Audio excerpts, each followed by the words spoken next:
Hi everyone, and welcome to our webinar, Bushfire and Vineyards, Frontline and Aftermath Management. My name is Belinda Bramley, and I'm the Extension Officer here at Wine Australia. This webinar is presented by Wine Australia in partnership with Australian Grape and Wine, the ASVO and the AWRI.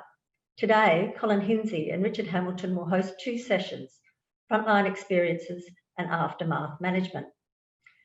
Colin Hinsey provides extensive professional experience in viticulture and farm management, having previously worked for Southcorp, Taylor's Wines and Bird and Hand. In his current role as Senior Agribusiness Consultant at Pinion Advisory, Colin provides services to growers, winemakers and a broad range of farmers and industry groups. Dr. Richard Hamilton has over 40 years' experience in viticulture and for the past 10 years has been a consultant viticulturalist to the Australian grape and wine sector with his business, Hamilton Viticulture. Richard's past viticulture experience has included corporate, government and private enterprise roles. Colin will host session 1 today, Frontline Experiences, and will be joined by Mark Vella, Simon Tolley and Mark Cosner. This will be followed by a short Q&A session. Richard will host session 2, Aftermath Management, and will be joined by Tom Ayres, Tim Barch and Matt Button. This will also be followed by a short Q&A session. Colin and Richard will then discuss vineyard trials aimed at providing recommendations on post-fire vine management. We will then move to a full panel discussion. So just before we start, we have a few housekeeping details. If you have any questions, just use the Q&A function in your Zoom toolbar and we'll cover them in the Q&A sessions. And please note that the webinar is being recorded and will be available on the Wine Australia website following its conclusion. Please be mindful today that everyone's connectivity will be struggling. So without further ado, I'd like to introduce Colin and Richard to present the webinar, Bushfire and Vineyards, Frontline and Aftermath Management. Over to you, Colin. Thanks, Belinda, for that introduction and welcome to everyone to the webinar. Just as a bit of a recap, the group that's speaking to you today have first-hand experience in the Cuddly Creek bushfire. Just on 11 months ago, on the December 20th of 2019, it was the third successive day of temperatures greater than 40 degrees, extremely strong winds, catastrophic fire danger day. And unfortunately, a fire started in the bottom of a gully that got away very quickly and created quite a lot of havoc. The total fire area around the Central Adelaide Hills area, it was approximately 25,000 hectares of land burnt. Within that, there was about 750 hectares of vineyard that were directly impacted by flame, which represents about 20% of the region's plantings. And that was about 50 properties, 50 individual properties affected. So it's the earliest known broad-scale vineyard damage that we're aware of in terms of the time of the season. So to occur in December, the first month of summer, was quite extraordinary. To visualise that in perspective for those unfamiliar with the region, excuse me, the Adelaide Hills region is shown there relative to the state. The fire was concentrated in the central northern area of the Adelaide Hills, and if we zoom in on that rectangle, there's an overlay of the fire damage area over the top of the map showing approximate vineyard locations, so get quite a feel for the scale of the fire there. And so what we're attempting to address today, as per Belinda's introduction, is to look at the learnings from the Cuddly Creek fire and how people might prepare differently. We wanted to share some personal experiences that related to being on the front line and dealing with fire in real time, how to respond immediately after in those first days and weeks, and in terms of the aftermath. And as Belinda said, we've also got a brief summary of some trial work that's now ongoing to try and provide better answers. And so to the three speakers that are going to talk to you with you this morning relating to frontline experiences, we're going to background that with asking three key questions. They're going to outline what was their standard summer preparation, what they did on the morning of the fire when they knew something was happening, and then to outline some of their experiences relating to the fire. So at this point, I'd like to introduce our first guest today, and that is Mark Vella from VidiWorks. Mark is a director of VidiWorks, which is a vineyard contracting company in the Adelaide Hills. They do management for a number of different clients and provide that full management service. And Mark was certainly in the thick of it on the day of the fire. Mark also has his own wine label, so he's got certainly a lot of skin in the game, and runs even a bit of a cattle side project. So without further ado, I will hand over to Mark, if you're there and ready to go. Thanks, Colin, for the introduction. Welcome, everybody. As per the three questions that were mentioned, the standard summer preparation, we can never be prepared enough for what happened last year. I recommend, and what we've done with VidiWorks is we always try to complete a herbicide around the fence lines, sheds, and undervine pre-December. We try and maintain slashing around the vineyards and the surrounding areas, especially around sheds and infrastructure. We've tried to slash the roadsides where possible. Obviously, some terrain's not possible to do so, but where possible, we try and keep that area down. Big thing is to service and check your firefighting units, make sure there's water in the tank, make sure you've got fuel in the tank and things are ready to go. And the other important thing is to make sure your staff and your family are aware and trained with the relevant firefighting gear. From there, the morning of the fire, I got up at 3:15 to go out and check irrigation with my business partner, starting in different directions. I left town and it was 37 degrees at 3:15 in the morning, so there was an eerie feeling out there to start with.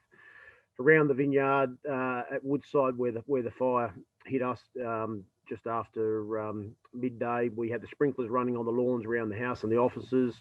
We moved all the machinery into clear areas, which is important, especially your sheds where you've got ULP cans and gas bottles and flammable bits and pieces. We moved all that out onto the clear loading pad. We checked all the firefighting gear was working and was ready. We had an overhead water tank, which we made sure that was full of water just in case we ran out of power. We tuned into the ABC radio early and the SA Fire app to make sure that we could we were familiar with what was happening and what was going on around us, and we communicated with our clients, our staff and neighbours on a plan of attack if anything was required. This is very important because things happen quickly and things change.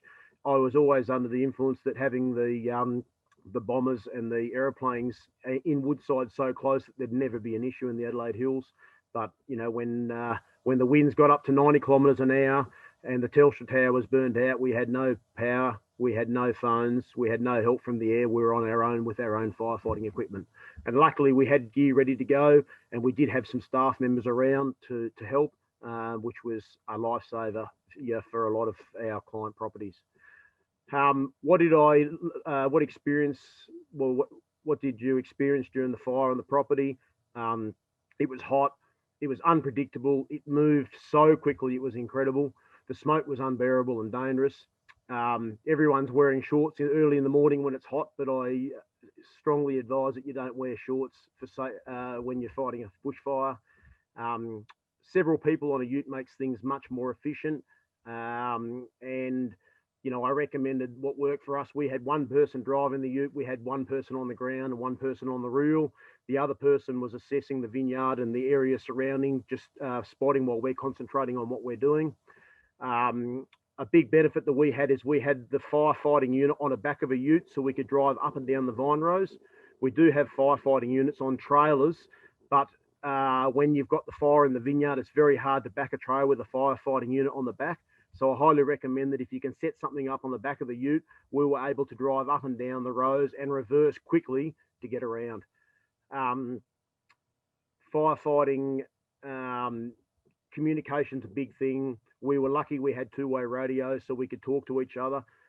We also found that the smoke was unbearable and dangerous, but with four of us, we could take turns in what we were doing. We were fighting the bushfire from the fence line over the fence because we couldn't get access into the neighbour's place, but we were lucky to also save the neighbour's cellar door.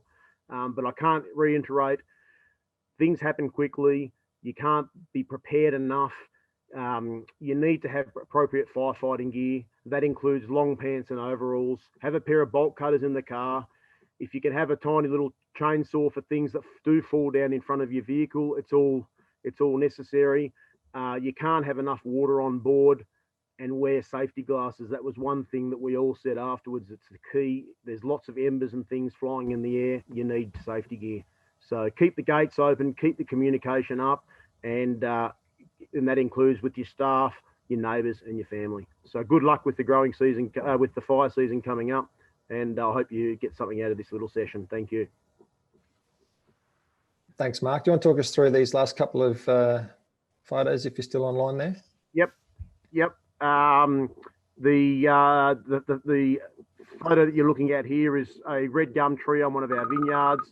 It would be over, this would be 500-600-year-old red gum tree that was burnt down in the middle of the vineyard.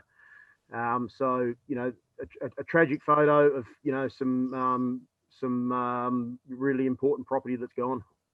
And the last slide is a slide of our farm that where the bushfire came through at 11:30 at night. So we started, you know, midday and didn't finish till midnight or early after the morning. So it was a long day, but you know, we got through, and you know, we'll keep strong and move on.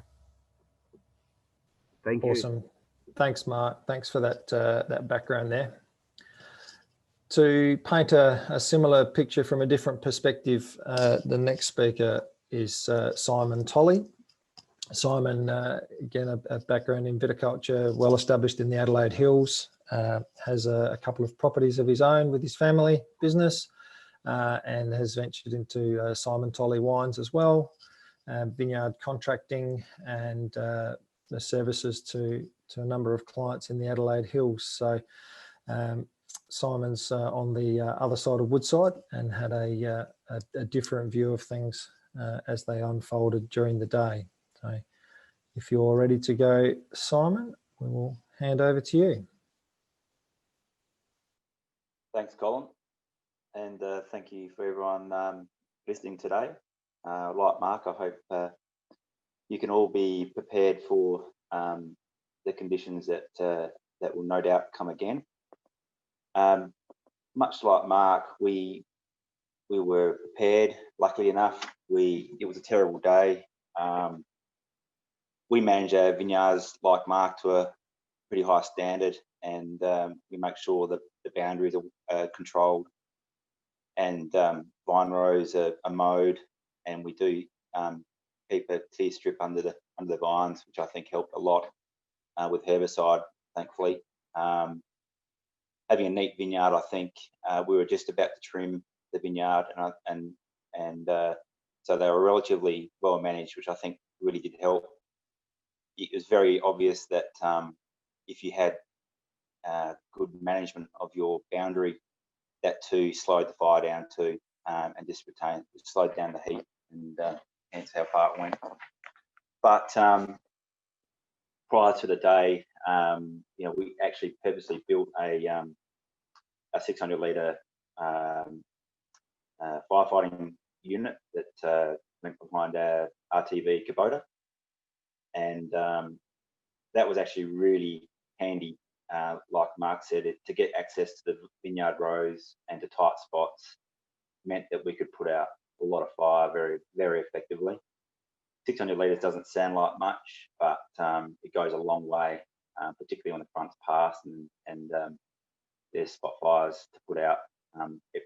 Everything continues to burn slowly, so it's a really good investment to do that. We had the fire units ready to go. we all had irrigation systems all up and running that day and that night prior to the fire, and they were running, so all the submains were full. That was really important. Come later in the day when the power went out, we had access to 20, 30, 40,000 litres in the submains, which doesn't sound like much, but when the power's out, it's valuable. And I must say that our unit is set up to suck water from dams, and that's a really good hint for people with a fire unit, not just to rely on filling from a tap or a tank. Be able to suck from a dam when the power's out is a great help. We had a fire plan in place. We had a no work day because of catastrophic fire ban day. My employees, I said to stay home. I had a strategic meeting with my business partner and local coffee shop. After about the third ambulance or CFS truck went past, we thought, let's get the hell out of here. It's about 10 o'clock in the morning. And when I came back from that meeting, my employees were on my veranda with shorts on and waiting to help if it was needed. I didn't ask them to come in, but that was really fantastic gesture from them and something I'll never forget. And it was amazing help. We had four guys stay from about 10 o'clock in the morning right through to midnight. Because of where our house is situated on the vineyard, we were able to stay here, and we had a really good vantage point. I've seen the fire approach Woodside, and when the fire came into Woodside, probably early in the morning, probably about 10 o'clock, we put sprinklers up on around all our major assets, around houses and lawns, and all our tractors were put away in sheds, flammables, everything was put, nothing was left outside, so it was all shedded. And you'll see later on a photograph of the valuable lesson I learned of turning those sprinklers on, because it probably saved my house that I couldn't attend to because we had two places to look after, and it was monumental saving. During the fire, basically we had quite a calm approach. You can see in the photo there, we had a really good vantage point. We weren't at that stage in that photo very well prepared with the thongs and the shorts, but it was probably only 20 minutes after that photograph that my cupboard drawers in our house got raided. Not a pair of trousers or long sleeve shirt was left. It was basically all our clothing was out of the house. And as Mark said, something that I didn't have prepared was bolt cutters and a small chainsaw. We had access to those, but I just didn't have it out. But anyway, we did have, thankfully, 2 or 3 set of bolt cutters, and they went out, opening up particularly gates to neighbouring properties that were shut, that we couldn't get open. So it's a good suggestion there to make sure you got bolt cutters.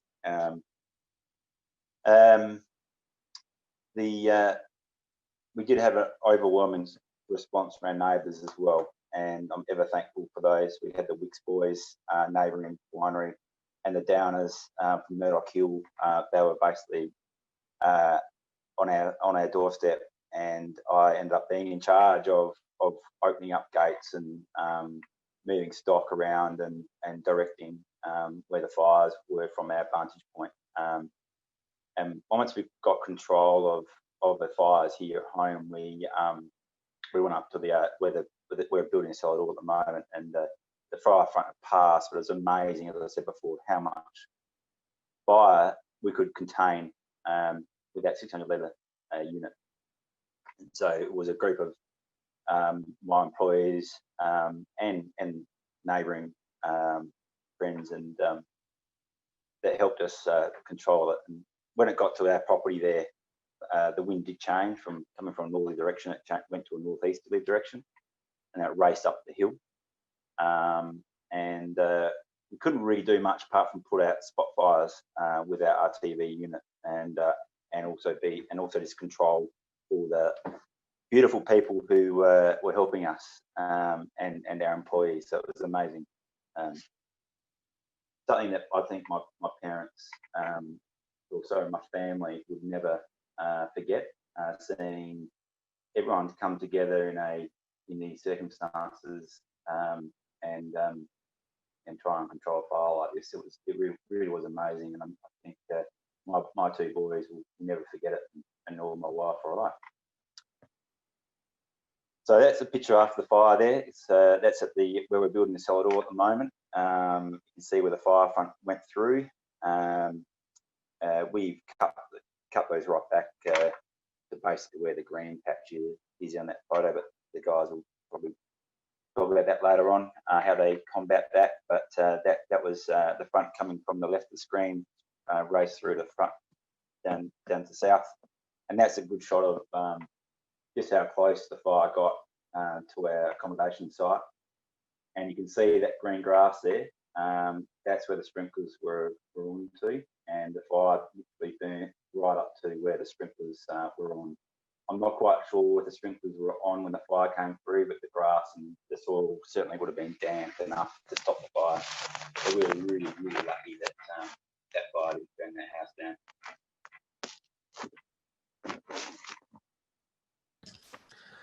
Thanks very much, Simon. Really appreciate your perspective on that, and the understanding that there was while you were actively at one property, there was another one only a couple of kilometres away that you actually had no sight of and couldn't really deal with at the time. So that's a fantastic perspective. Our third perspective, sorry, I'll get my slides moving there, is going to come from Mark Cosned. Mark and his family are behind the Nova Vita wine brand. They have 2 vineyards which are located in the northern area of the Adelaide Hills, and they also have an interest in a winery in the hills for the processing of their own wines and wines for others in partnership with business partners in that environment. So, Mark, if you're ready to go online, I'll get you to give a perspective of later in the day. Yeah, thanks, Colin. Thanks for the introduction, and I fully endorse both Simon and Mark Beller's comments. I probably have less experience in viticulture. I come from a finance background, and I felt like a bit of a dad's army. I had never fortified before, wasn't prepared. And I think I suffered as a result of that. But we did employ good viticultural practices. So we mowed our mid-rows. We were always constantly slashing the headlands. I listened to a couple of wineries that source fruit from my vineyard, and they were really into keeping a healthy undervine cover rather than clear earth, and I think I suffered a lot of undervine burn as a result of that, and I'm suffering the consequences long term from that, where some of the vines now are falling over with split trunks from where the dripper wire burnt. In terms of firefighting and preparedness, we did have a firefighting unit.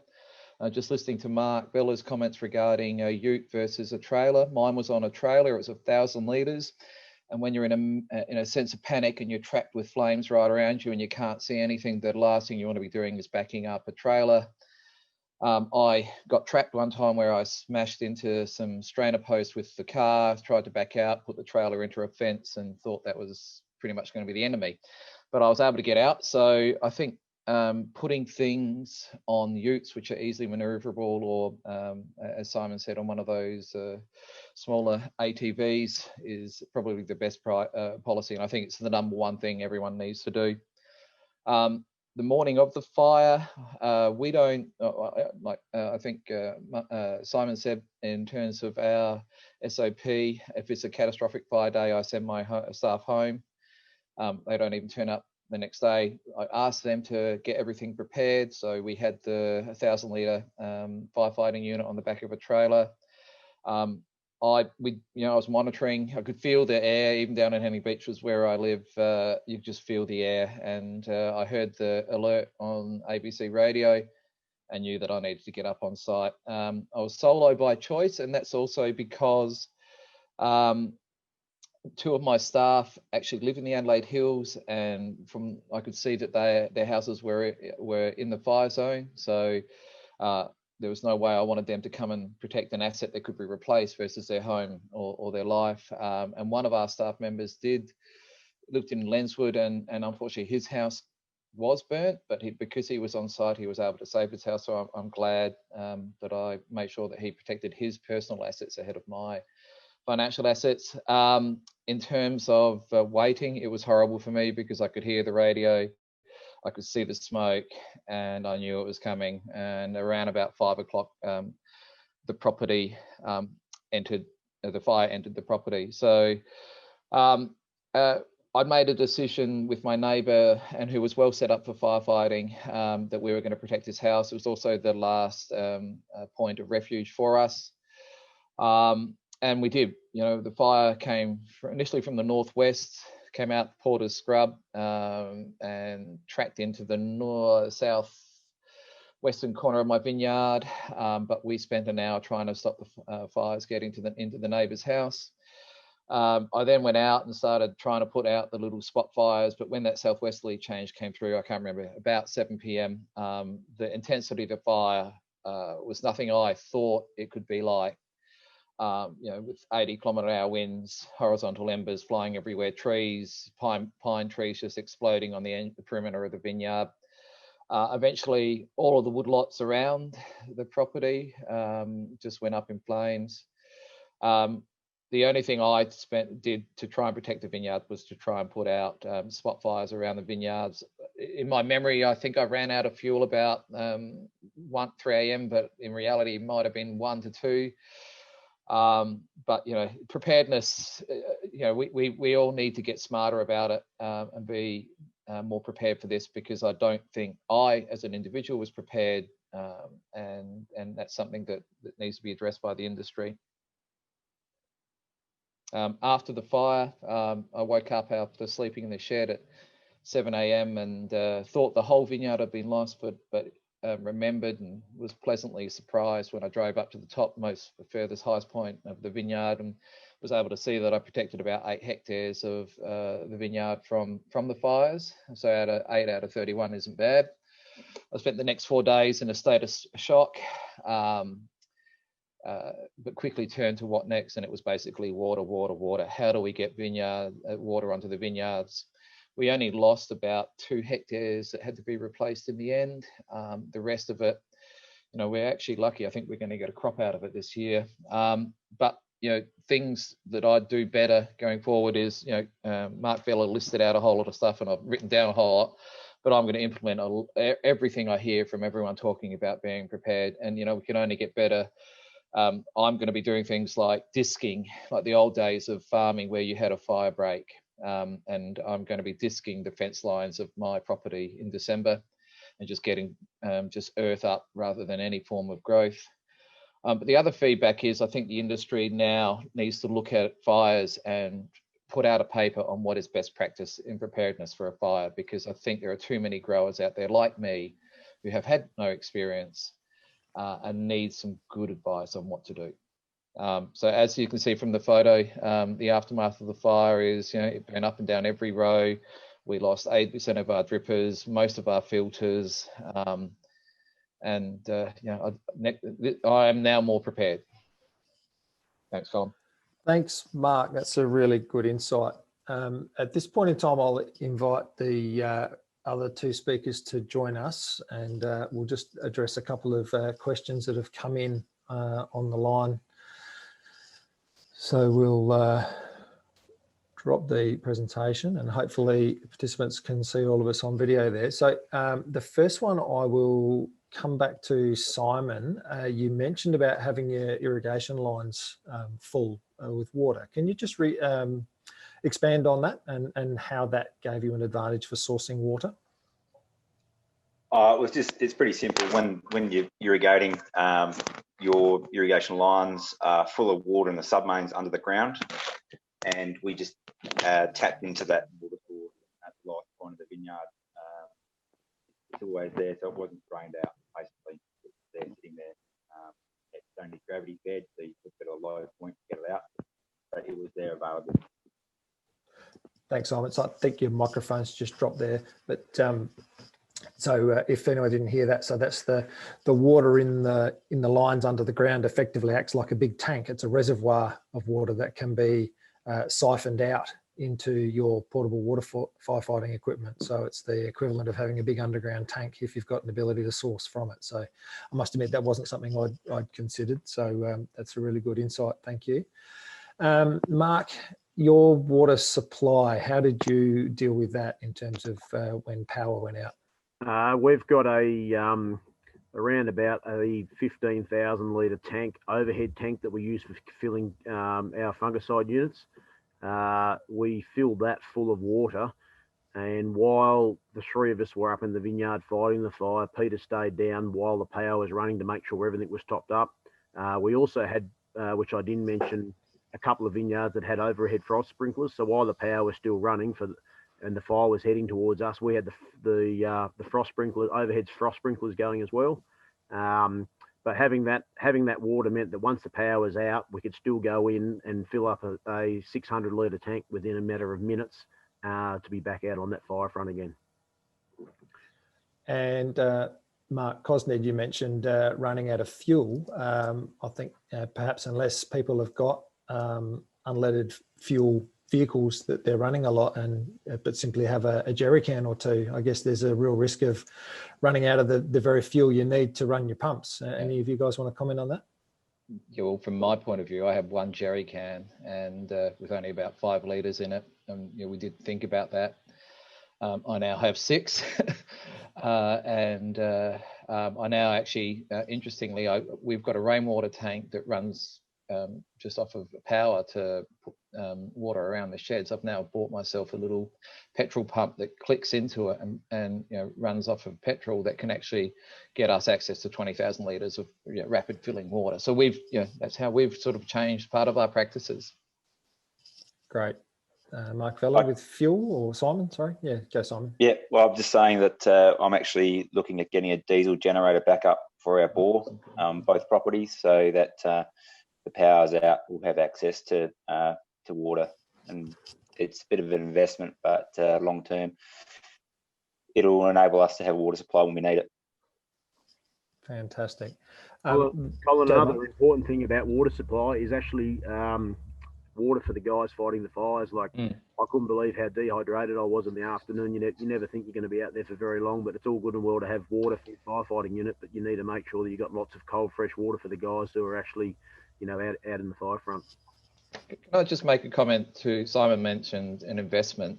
I mean, I put it as simple maths. I've lost $1 million worth of grapes.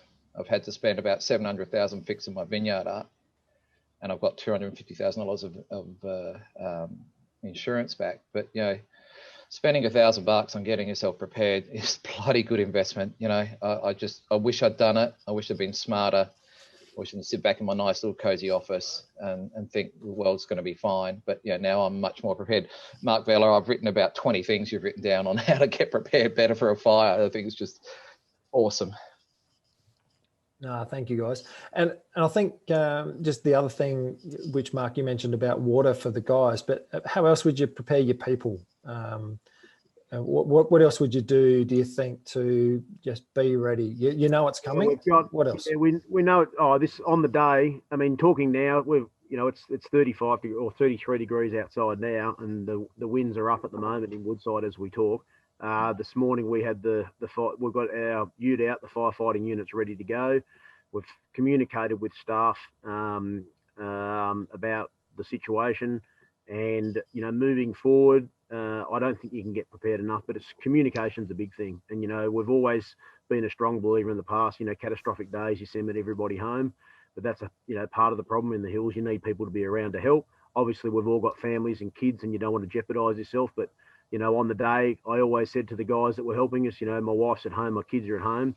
when time's up, we're out, but, do what we can do. So, our firefighting unit was a basic unit that we bought at the Baskerville Field Days only 3 weeks beforehand. And, the property that we saved here at Woodside, was worth a couple of $1 million. As Mark Cosnett said, a couple of $1 million could have been lost, and we were fortunate that we lost, 500 vines, and we were able to save the neighbours' cellar door as well with 4 guys and a fire unit only worth a couple of $1,000. Excellent. No, thank you guys. And your insights have been really excellent. And the fact that you're, just being able to share between the three of you as if this was a conversation around the table, I'm sure there's a lot of people taking a lot of notes relating to your experiences. So we'll get a chance to come back later in the webinar to address some other questions that are here. But for now, thank you guys. If you can hang around for us, and we will reconvene at the in the closing section. So if I can get the screen back up, I'll hand over to my colleague Richard Hamilton, who is going to take us on the next part of our webinar relating to the aftermath and how we go about that. So are you there, Richard? Thanks very much, Colin. That was some excellent material, and I believe we've got some good follow-up material coming as well. In this session, we're talking about aftermath management, and then we'll talk briefly about vineyard bushfire recovery trials.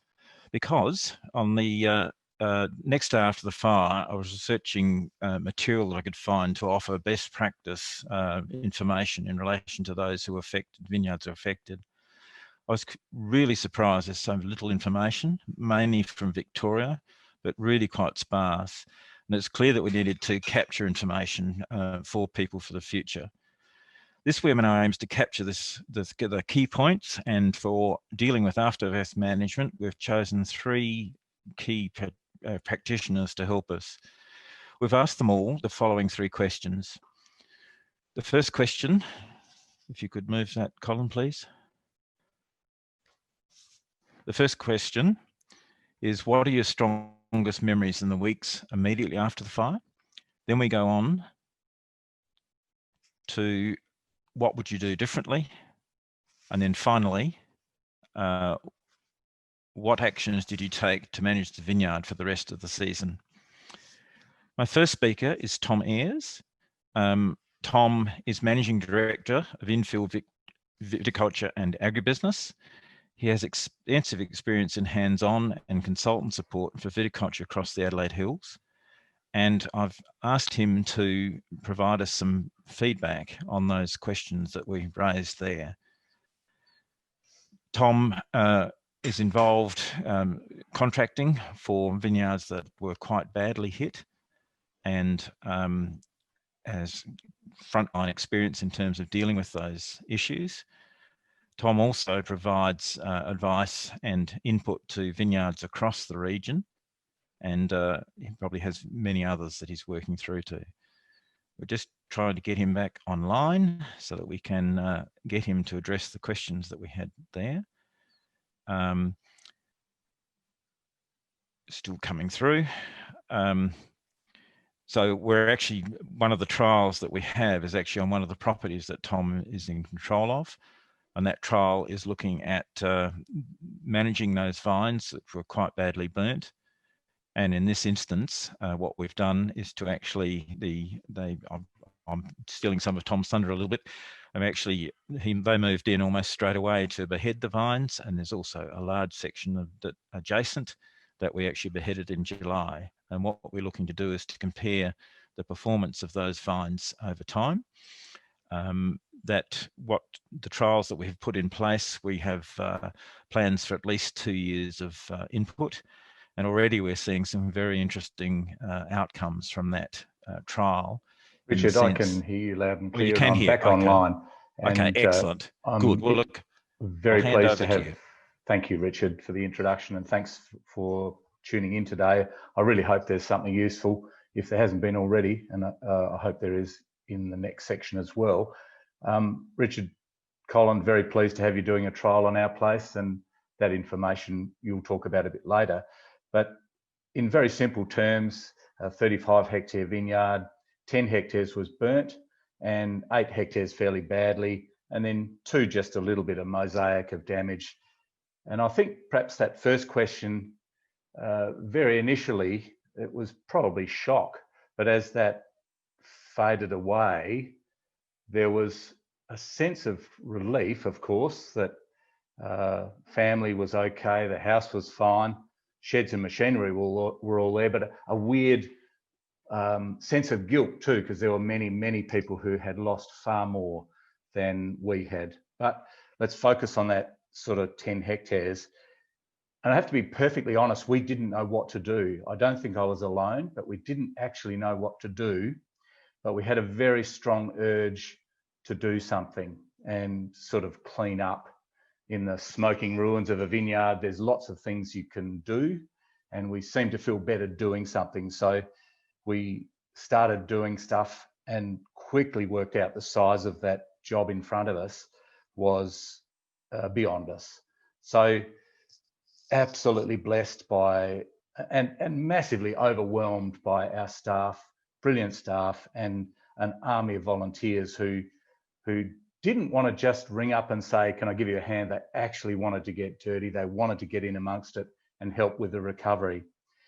So we quickly gathered some knowledge by doing trunk assessments, just by cutting off a sample of vines, looking at how damaged the cambium was. And it was very clear that in that 8 hectares, there was an average well beyond 50% damage of the cambium. And therefore it was decided quickly to behead those vines and remove the tops, start to replace the irrigation, the tube, the valves, etc., and start replacing the trellis. So the momentum of that work, it's quite, perhaps you can relate to it, the momentum of that work is self-fulfilling. You just think you're feeling good about doing stuff, you're thinking you're achieving things, and you're getting a lot done. So that process, in hindsight now, nearly a year later, there are a couple of things that we probably did badly. One was we worked from a section of the vineyard that was very badly burnt to the slightly less badly burnt areas. Maybe that priority meant that it was sort of around late January or February before we were starting to push material out of the beheaded vine rows. And I think we wiped off and damaged quite a few useful shoots. So the timing, if you've made your decision to go for it, getting the water on and getting the material pushed out of the vineyard so you've got a clear go at it was pretty important. But I think the next slide, please, perhaps that says it all, the limited funds. If I had one thing, just one thing that I would do differently, and it sounds a bit odd, but I would just stop and think about what our 5-year plan is or our longer term plan is for that vineyard. And I'm sorry to say that we didn't do that. I think I've already alluded to the fact that we felt that we were achieving the right things by acting quickly and getting the vineyard repaired. But in very simple terms, of that 8 hectares, about half was Chardonnay. That was one of our strongest blocks, most profitable blocks, lowest cost of production, cropped consistently well. It had been reworked relatively recently. And that, in the rework process that you're hearing about, has responded beautifully. And we've just got a few missing vines in there and we're happy. The other half of that 8 hectares was our worst performing blocks. Their decline in productivity was sort of not dramatic, but continual over the last 5 years, 5 or 6 years. The incidence of Utipa was high and the severity was varying, but probably quite high as well. We had a few missing vines. We had some rogue varieties from a past life of that vineyard. And so now we've got a half of that vineyard that we put all that time and effort into that's fantastic. And the other half where we've got less than 70% of the vines that look like sending up a useful shoot.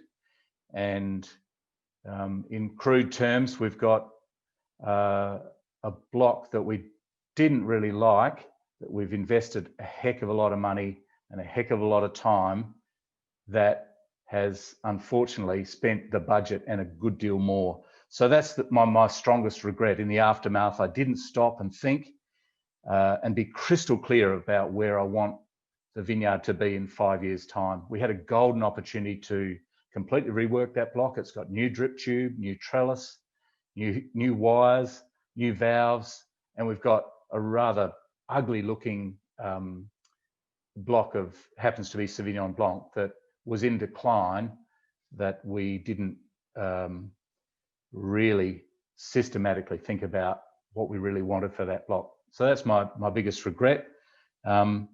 We basically spent all the budget and a good deal more and missed that golden opportunity to rework it properly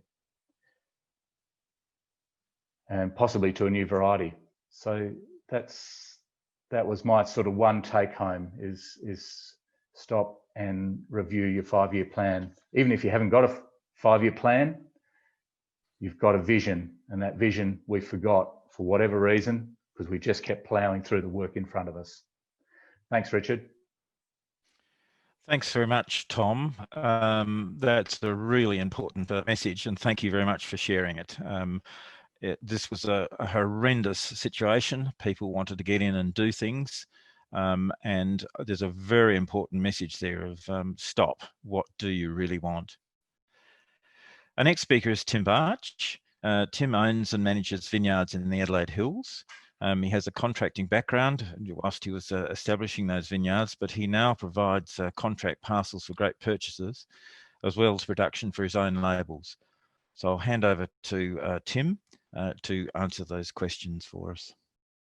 Cool, thanks, Richard. Yep, so I'm Tim. I've got a vineyard out the other side of Lobethal, which was sort of closer to the origin of the fire. The fire came through, my vineyard a bit earlier than the other guys that have been speaking today. Probably a bit more intensely. And it's also a relatively steep vineyard. Unfortunately, the fire hit at the bottom of my slope and raced up and through the vineyard extremely quickly. So there was very little firefighting to be done on my site with the initial front. But as the previous three guys, Mark and Simon said, it's all about being prepared, having equipment, and we were lucky enough to save 3 hectares of the vineyard post the front coming through. 7 hectares basically just got wiped out in about 5 minutes, and there was absolutely nothing we could do other than get out of there and stay alive. The way I manage my vineyard is with a lot of soil inputs. I run heavy organic inputs, large crops, large canopies, and as a result have large mid-row growth. We'd slashed the vineyard probably about a week before the fire came through, and I side discharge all my slashings mainly just because of the volume that I put out. It's just easier to slash it. This meant we had herbicide the vineyard, but we had basically a continuous cover between mid-rows. So the fire just ripped through the vineyard as if it was scrub basically. There was no burning down rows. Between the heat and the wind and the slope, it just ripped straight through it. So we had, as a previous photo showed, basically complete canopy scorch in the burnt section, and then completely fine vines in the bit we saved. So to go on to the questions, my strongest memory straight after the fire was just confusion. As Richard alluded to, there was just very little information on how to best manage a vineyard that's been through this process. I talked to Richard, I talked to Colin, and we all sort of stood there scratching our heads trying to work out what to do. The another thing for me was I don't live on site. We've got 3 vineyards that are managed together. And so I've got 2 vineyards that were unaffected physically by the fire, although some of them had smoke taint issues. And I've saved 3 hectares of this vineyard. So I thought, really, I'm not too bad off. I know other guys that have lost a lot more. So one of my initial feelings was to not ask for help and just stand back. a lot of people came and offered help, and my attitude changed quickly. I took up that help, and that allowed us to achieve what we did achieve, which was essentially a rework of six out of the 7 burnt hectares. The other thing that sort of struck me was this is the first major fire I'd been involved in, and just the scale of destruction around the hills that I've known for so long really shook me. In terms of what I would do differently, as basically everyone said, I think we're all underprepared for what actually happened that day. I had a fire unit which worked when I started. I lost a pump during the day. They had a secondary pump, so that kept us going. So yeah, just that preparation, I think, is the most important thing that I can emphasise. After the fire came through, I would suggest just seek help from wherever and whenever you can get it. Working with government, we've had some great help from the government departments that have been involved. Still waiting on some of that to come through, and as it often is, it's a bit frustrating, but there's a lot of money and willingness there to help. And I'm not sure in terms of what we've done in the vineyard, whether we've done the right thing or the wrong thing. Time will really tell. So the first thing we did was run through the vineyard and dig up any irrigation risers that had been burnt, just to get them ready for new irrigation. It took us about 2 to 3 weeks to get the irrigation back up and running. There was issues with supply of drip tube. Basically, the fire happened right before Christmas, and so there was a limit to materials. I was very lucky to have a lot of volunteers out there, particularly Blaze Aid, who helped chainsaw off all the trunks, stripped out all the cordon and cane, ran new drip tube. And so we basically went through 6 hectares, chainsawed it at ground level, pulled all the rubbish out, and started training up new water chutes as soon as we could. As Tom alluded to, you've got the removal of the debris is a big issue with breaking new chutes that you want to keep. So we made the decision to go through as quick as we could and get everything out, and then start training vines back up again. Yeah, as that comment says, always all of these jobs, they're much bigger than you expect them to be. And yeah, the best advice I can give is try and break down the jobs into steps. It's too big a job to get your head, for me to get my head around all at once. So it's all about taking steps forward and keeping moving in the right direction. I think that's it from me, Richard. I'll go back to you. Thanks very much, Tim. That clearly was an emotional situation to be talking through, and really appreciate your insights. Tim has given us a real look at how we need to be acting in future. Our next speaker is Matt Button. Matt manages vineyards across the Adelaide Hills for Casella Family Brands. Damage to his Woodside vineyard has been an additional challenge whilst managing great production from his portfolio, and we'll hand over to him now to tell us about how he managed his Woodside vineyard after the fire. Thanks, Matt. Thanks, Richard. G'day to everyone watching today. My experiences and views are certainly a mirror and reminiscent of every other speaker that's just been on. Very, very similar experiences. I obviously am an employee of Casella. Our company protocol is to leave and adhere to warnings and dangers. So myself and all other staff left on that day. We all live locally here in the hills, so had our own properties to look after and defend as well. We have 35 hectares here between Woodside and Lobethal, and around 27 hectares of that was affected to any varying degree, really. We weren't able to come back in until the day after. Myself and my Fluoro manager, David Cole, met here around midday the next day. to basically what was absolute destruction. It was a scene reminiscent of that in a war movie, basically. Burnt vines, gum trees, strainers, drip tube still burning. Yeah, and from that, just blanket of what you'd call CCA snow, or the copper chrome arsenic that was left behind from all the burning posts. We drove around. Our first thought obviously was to extinguish any fires that were around, and control it from there. We both kind of looked at each other after that and went, what do we do? We really had no idea on where to start or where to go from there. It was just such a sense of, I suppose, an overwhelming feeling with everything that was about to be in front of you and what needed to be done. You know, the amount of hours and inputs that were going to be required, and really, where do you start?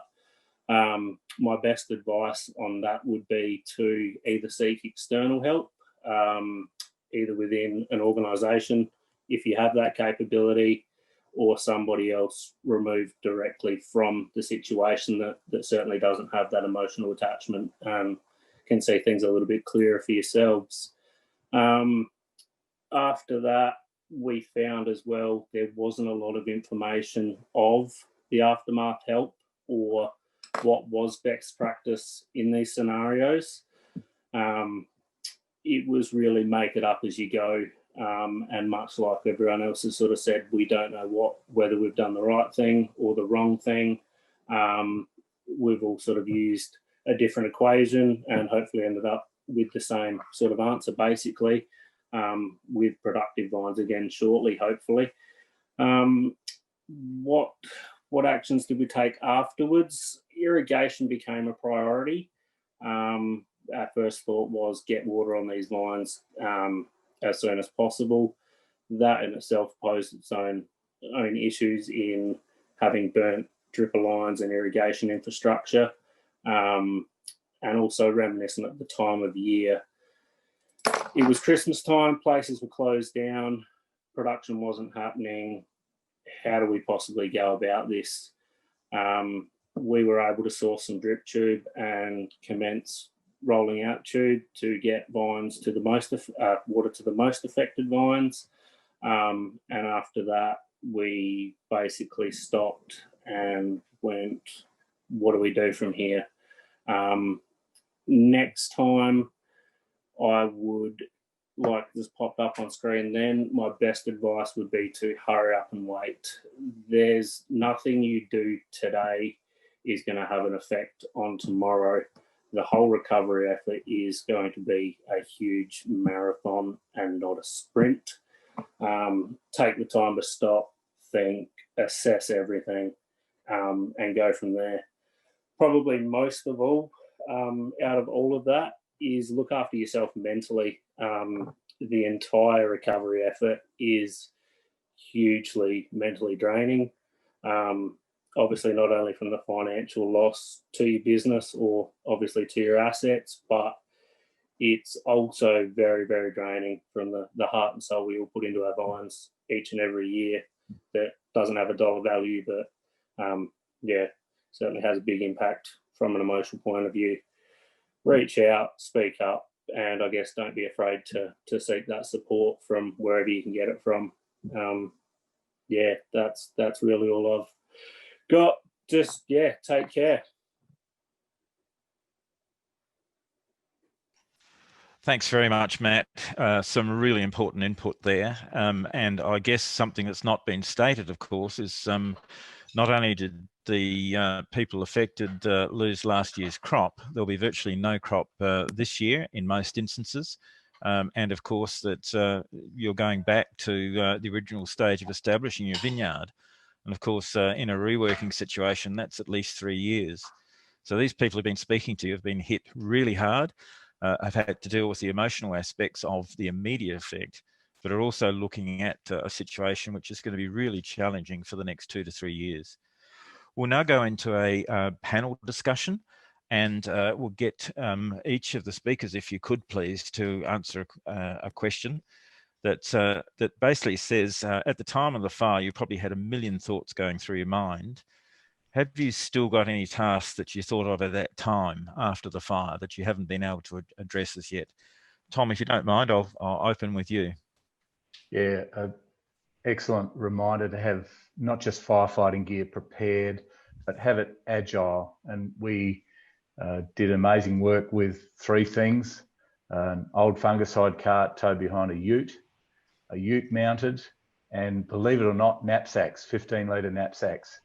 And it's a difficult thing to imagine, but if you've got a reserve of water and a few people with 15-litre backpacks, they can take a lot of heat out of a small spot fire that is being continually reignited by, say, drip tube.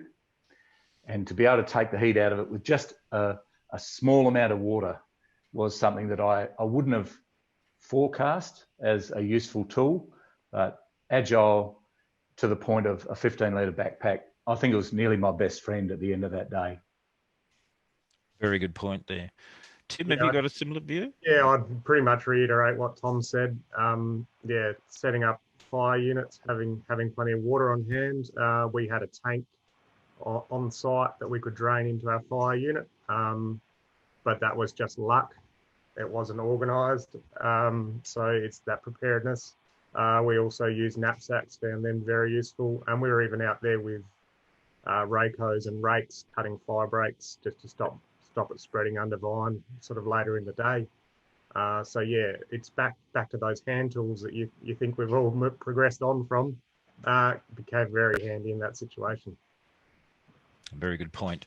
Those hand tools are absolutely critical at the beginning, and if you can stop a fire, it'll buy you a lot of time. Matt, would you like to answer that question too, in relation to tasks that you thought of at the time? But yeah, I think it's much like the other guys said, is preparedness. Preparing your vineyard, not only undervine and perimeter protections, but also reviewing and looking at your infrastructure protections, whether that be sprinklers on pump sheds, capabilities to put in backup diesel generators if you've got bore water available for when infrastructure and that sort of thing goes down. Probably also worst case scenario preparedness, a safe and defendable spot being recognised within your vineyard if it does turn into you can't escape. Having equipment on hand is really probably the most vital thing, and being prepared and forward thinking for worst case scenarios, I think, is probably the best advice. thanks very much, Matt. Look, there's a heap of questions that we have that could be answered. We're running low on time, but I will make a comment. Having mentioned the fact that we've got to remember that people lost their vineyard and crop last year, and obviously a situation of recovery. What's not been mentioned so far is the impact of smoke taint. Now, we deliberately haven't addressed smoke taint in this seminar because we have our seminar or webinar that's coming up next May, and those issues will be dealt with. But bear in mind that these people are facing not only the loss of vines to burn, but also the smoke taint issues. And at the time of the fire, we couldn't get that information back prior to vintage, which made life extremely difficult. I'll now move on to just briefly touch on the vineyard bushfire recovery trials, because I see we're running behind time. And what we've done in this situation is to build on, as you heard from the 3 speakers, we are looking to build on the fact that we had very little information about best practice immediately after the fire. As you heard from all of the speakers, they wanted to get in and do something. And the problem we have is that there's no hard information as to what's best practice. So what we've done, Colin Hinsey and I have set up these trials. We've got 2 sets of trials. The first is the timing of trunk removal. The question we're looking to ask, is it best to deal with that trunk removal immediately post-fire, or is it better to wait and let the growth continue through the rest of the season and assess what you've got there? What we've done is to look at 2 sites. One is Pinot Gris and the other is Chardonnay, and they're across all the trials that we have are actually across the burnt area. The second group of trials that we've got in place is to look at best options for returning vines to production. In this instance, we're looking at reworking compared with spur or cane pruning. Obviously, this doesn't apply to vines that are badly burnt, and it's very obvious from up front as to where that material was badly burnt.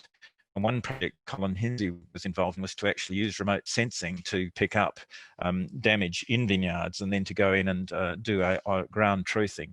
And that's provided some very, very valuable information. And that helped inform where we placed our trials. Again, we've got 2 sites and both of them are in Chardonnay and again across the region. What we've done with these trials is they're replicated and we're planning to do 2 to 3 years of monitoring and reporting. And obviously we'll be looking at all those aspects in terms of production and comparison. So at the end of the trials, we'll have hard information as to what the outcome is of each of those treatments and hopefully providing something that informs managers going forward. We'll now move on to an open question and answer session for all of the panel. So whilst we get all of the panel in there, ready to speak to us, I would like to ask the question or get them to think about the question. What is the one most important message you have for vineyard managers that are facing a bushfire damaged vineyard? I'll throw that question open to everyone. Perhaps I'll have a go. The one thing that I didn't do that I've explained in a bit of detail is just stop and remove myself from the smoking ruins and think about what I wanted to do long term. And that long term opportunity tends, even though you might have it nagging away at you in the back of your mind, is quickly gazumped by the fact that you've got so much to do, so much in front of you that you lose track of that longer term vision. Yeah, that's a very important point. One very poignant situation I had was somebody who rang me 2 days after the fire and was really devastated as to what was going on and had basically dropped his bundle. The best phone call I had from him was 2 weeks afterwards, and he said, "Look, I've just actually stopped and thought about this. This vineyard was rubbish. That one part of the vineyard was rubbish, and the other part's pretty good. I'm just going to leave that to one side." And I thought that was fantastic because that showed a clear sign of that starting to recover from a very difficult situation. Anyone else like to make a comment on that? I can back that up, Richard. Can you hear me? Good. Yep, indeed. Yeah, I think I'll just back up what you're saying and what Tom's saying. I think watching the season unfold and the vines respond over time gives you an enormous ability to have a look at the response over time. And you can easily understand that when a fire goes through your vineyard, the first thing, your first reaction is to fix it. But that's your emotions taking over.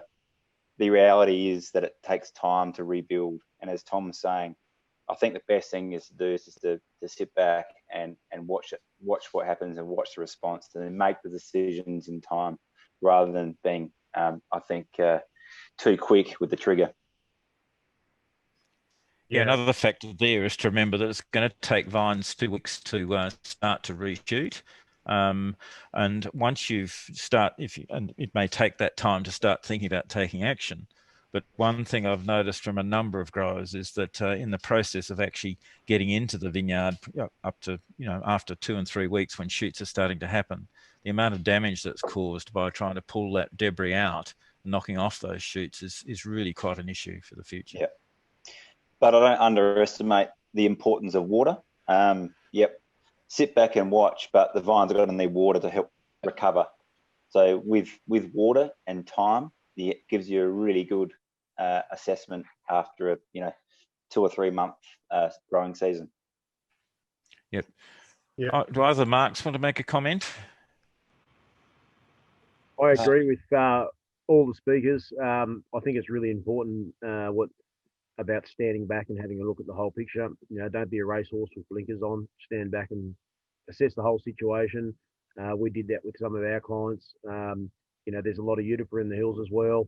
And, we turned around and said, well, maybe this is an opportunity where these vines that have been burnt, they've pulled the trigger on us early to to redevelop that vineyard.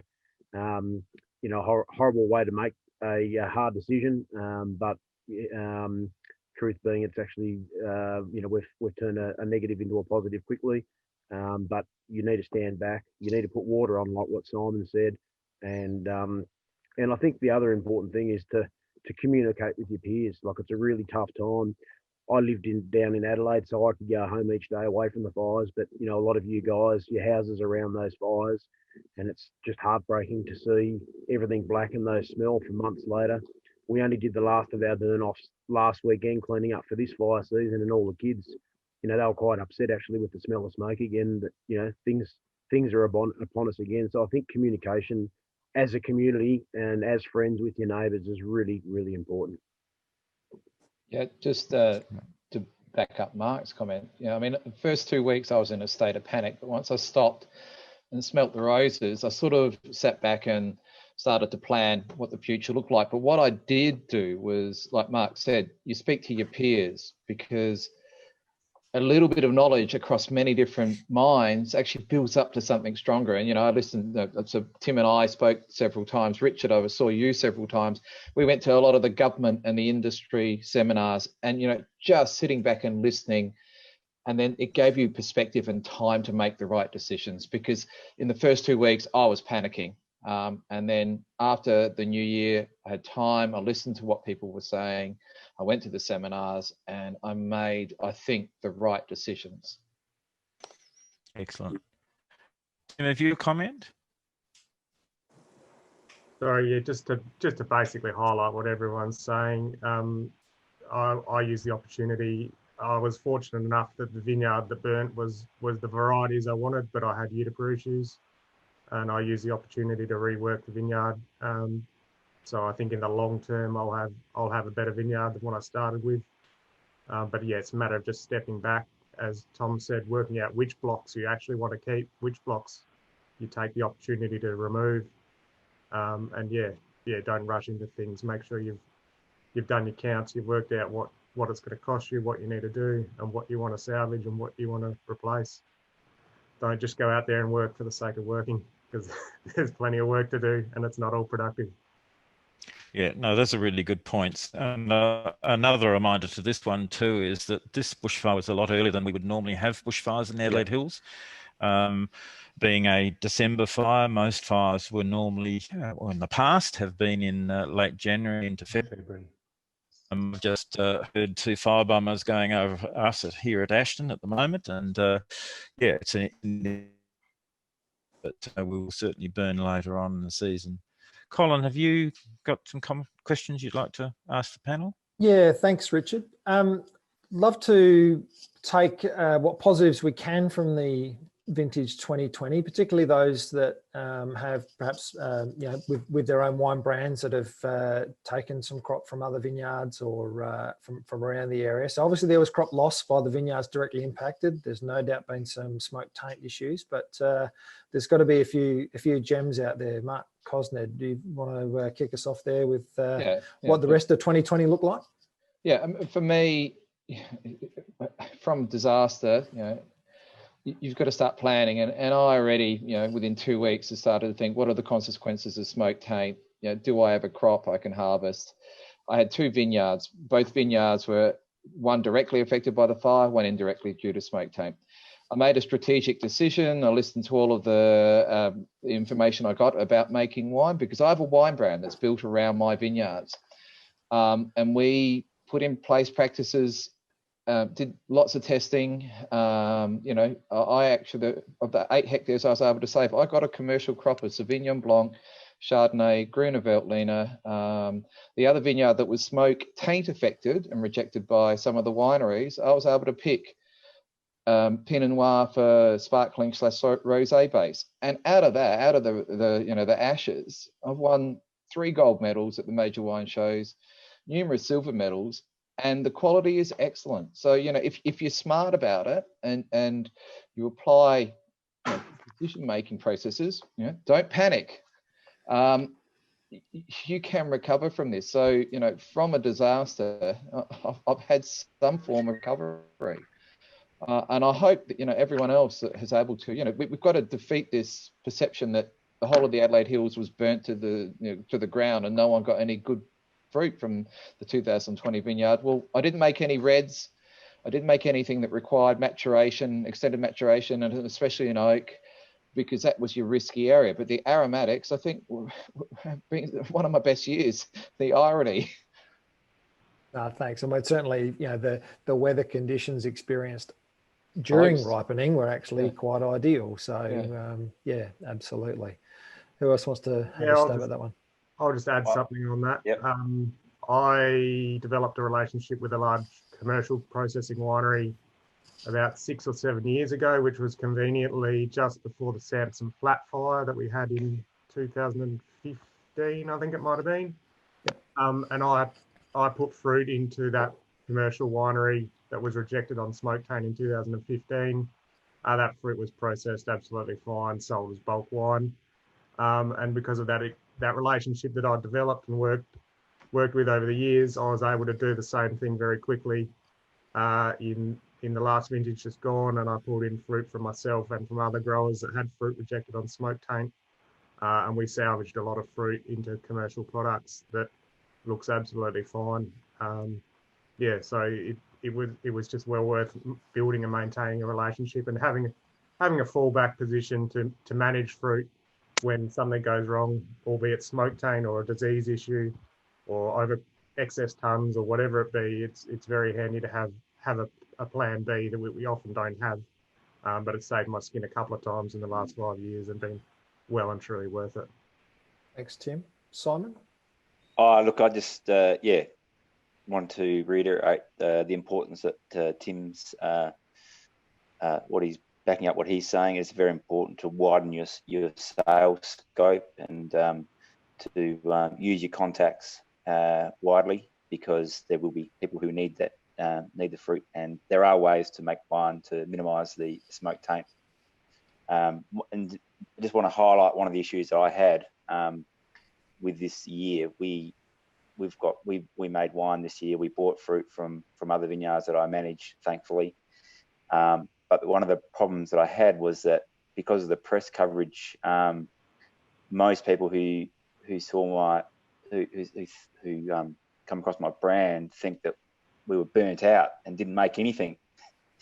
But they don't realise that I've actually invested more so than any other year to make sure these wines are in the best possible way they can be for the consumer. We've pressed lightly, more so than ever. Like we lost, instead of getting 700 litres a tonne, we're getting 500 litres a tonne, just to minimise any risk. And we've gone out and bought fruit on it in quite an expensive market as well. So although the press coverage was great and the media's been great, the negative for me was everyone thought I didn't have any wine left. But I can assure everyone that we've gone out of our way to make sure that our brand can continue and our wine, it actually, with our income loss through our vineyard, our wine is very important for our income. So just want to mention that. Thanks, Simon. And Velo Wines, have you got a wrap up perspective? Yeah, I'll wrap up. Support all the speakers. I was lucky. I sourced a fair bit of fruit from the southern Adelaide Hills, and the people out in the media need to realise that Adelaide Hills is one of the larger regions in Australia with regards to the geographical area, and a lot of the southern areas weren't influenced at all from smoke taint. The season was a really amazing. The ripening was amazing during 2020.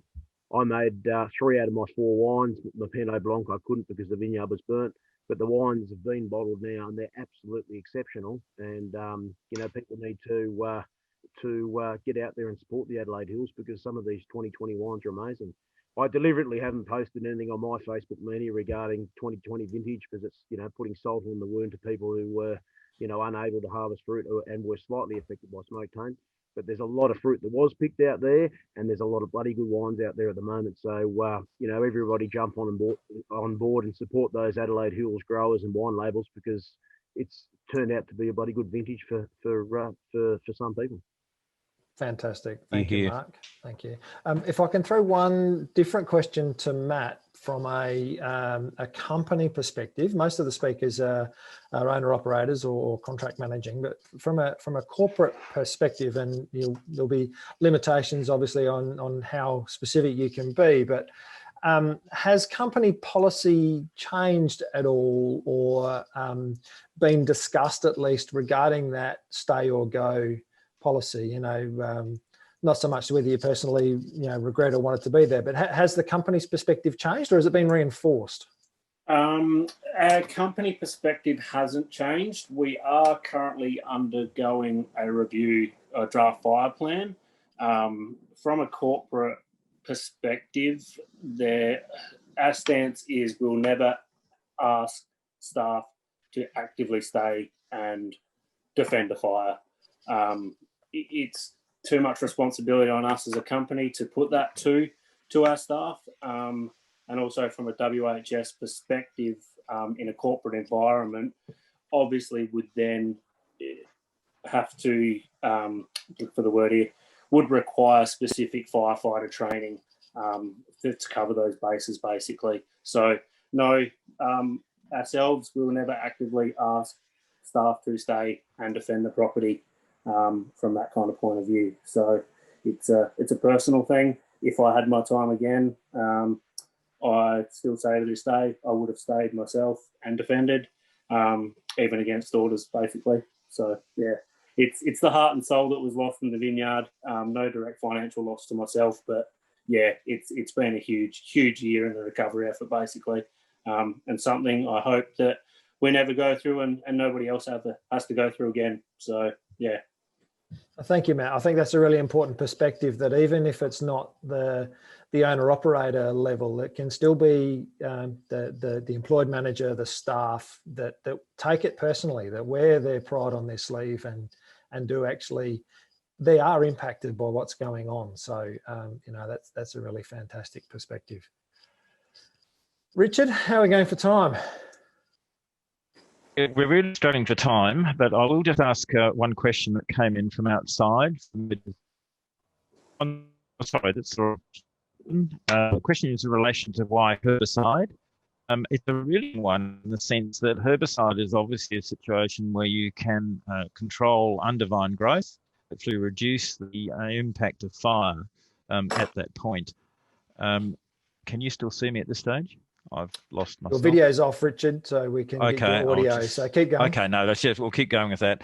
Okay, so the important aspect is that to actually not use herbicide, and Mark made the comment with regard to going back to cultivation, I can fully understand that sort of thinking, but we need to think about seasonal impacts and making such a wholesale change. What it's about is when fire risk is high and trying to reduce beneath the vines. We're getting a lot of talking about the fact that damage has occurred where you've had debris from either vine vegetation actually causing damage to vines.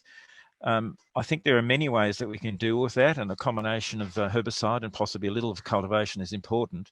But I guess a very strong message that we need to give over is that perhaps we shouldn't be looking to throw everything out in terms of undervine management, in terms of where we've been going, particularly in relation to sustainability and keeping the vineyard not so much of a monoculture.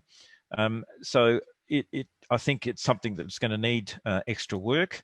But one message that we could give over is that there were very clear messages last season that it was going to be a very bad season. We saw that from meteorologists as early as July, and we saw that going through into as the fires began in the eastern states. So I think we need to, horses for courses, need to be thinking about managing undervine for bushfires in the future, but perhaps not going all the way back to cultivation. Does anyone want to comment on that? I might just add to that, Richard, just to reinforce that there's a lot of really good reasons why practices are changing towards retained vegetation in the vineyards for undervine cover cropping, for biodiversity and soil improvement reasons. It just needs to come with an acknowledgement and an understanding that that increases the risk if fires to occur because you're increasing the fuel load.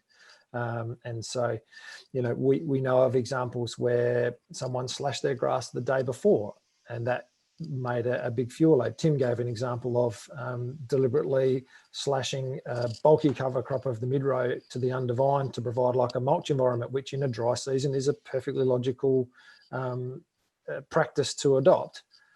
The side effect, everything has side effects. The side effect is that it increases the fuel load in the vineyard. So it becomes part of the owner and manager's risk assessment process.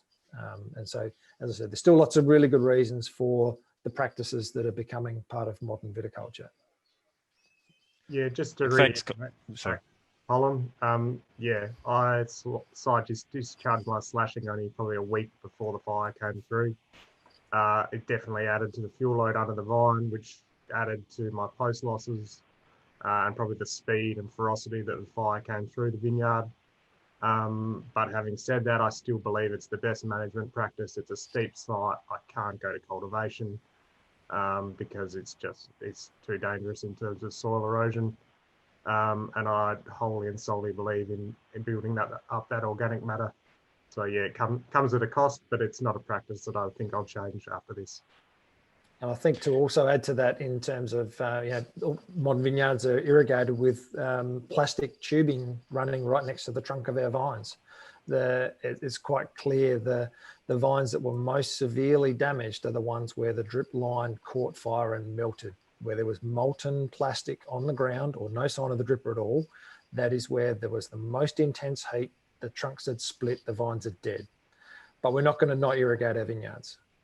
So we accept that there's a risk of bringing that plastic product into our vineyard for the purpose of delivering water, but a side effect is it could be a source of damage in the event of an extreme fire like we experienced a year ago. Look, Colin, I think there's a lot more questions that could come through at this stage. And look, I'm really grateful to our speakers. I'm hoping they've given you some really good insight. Certainly it's opened my eyes enormously.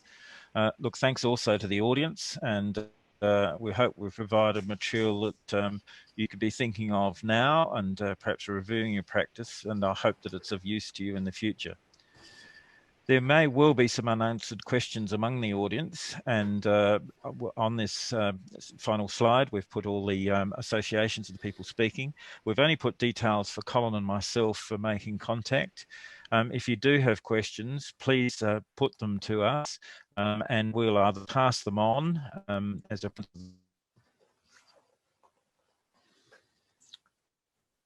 Oh, I think we've dropped Richard there, but if... Sorry. Richard, I might... Am I back again? Can you finish off? I've got an unstable connection. No worries. Thanks, Richard. So a big thanks to everyone there. As Richard was saying, if you've got any questions that you'd like posed directly to the speakers, by all means come via us and we'll pass them on directly, or to the group if need be. So again, a big thank you to all the speakers: Mark Cosned, Tom Ayres, Mark Vella, Matt Button, Simon Tolley and Tim Barch. Your personal reflections and insights have been invaluable. Already getting messages to say from people that they've really appreciated your words and your honesty, and it's been fantastic. And none of this would have happened without the supporting organisations, obviously with Wine Australia, Australian Grape and Wine, the Australian Wine Research Institute and ASVO. So a big thank you to there. And I think at this point, we hand back to Belinda. Thank you, Colin. That brings us to the conclusion of today's sessions. I think you'll agree that we need to thank Colin and Richard and all the panellists for their personal experiences and sharing them with us today. I would also like to thank Michael Downey from the AWRI for providing technical support today. And the next steps are that you will receive a follow-up email with links to the recording and to a short evaluation survey. And we would really appreciate your feedback in this survey. The recording will be available on the Wine Australia website, and you can also find a lot of links to other bushfire and smoke-related resources and articles here. Importantly, I'm pleased to let you know that Wine Australia, in conjunction with Australian Grape and Wine, the ASBO and the AWRI, will be running the National Wine Sector Bushfire Conference on May the 25th, 2021. So please add that date to your diary and look out for registration details, which we expect to release early in the new year. And finally, I would like to let you know that Wine Australia's next webinar is coming up next Wednesday, 25th of November, and we'll be covering the latest insights on the North American wine market. All details are available on our events page on our website. So thank you very much, everyone, for attending today. Stay safe and goodbye.